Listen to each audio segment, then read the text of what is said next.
The growing crisis at Talk TV following the shock axing of Mike Graham and the silencing on air of his replacement presenter Mark Dolan when he tried to praise the now independent figure has grown by the day, with Julia Hartley Brewer doing a total reversal and having to issue a grovelling on-air apology to Lucy Connolly, my friend, our superstar panelist, who you will remember was sent to prison for one post on X on the night of the Southport massacre.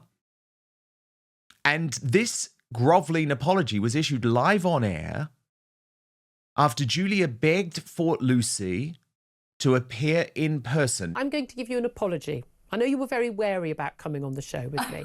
When your story first emerged after Southport, I was horrified by the tweet that you'd written. I'd like to point out also, though, that when it was mostly reported, it wasn't the story that I was mostly looking at. I wasn't researching it a lot. They didn't report quite a lot of, like when you wrote, I felt physically sick knowing what these families will now have to endure. That was very, very rarely reported. Certainly in the reports I didn't see. They only like to report the first two lines. They said that the police had said, in their statements and what was said in court, that this was one of a number of racist posts that you wrote. I wasn't going through your Twitter feed. I went with what the court reporting said, and how significant this message was, and you pleaded guilty. So I'm like, well, there you are then. Well, they throw the book at her. I had no problem with that.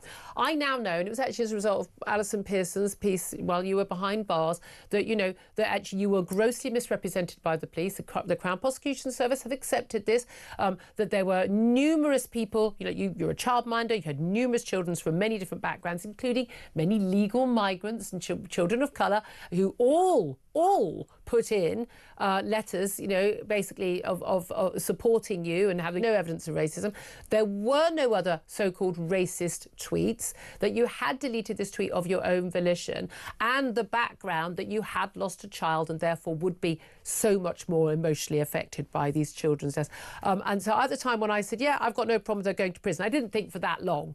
But I had no problem. I don't think anybody did. I take that back. You shouldn't have been prosecuted.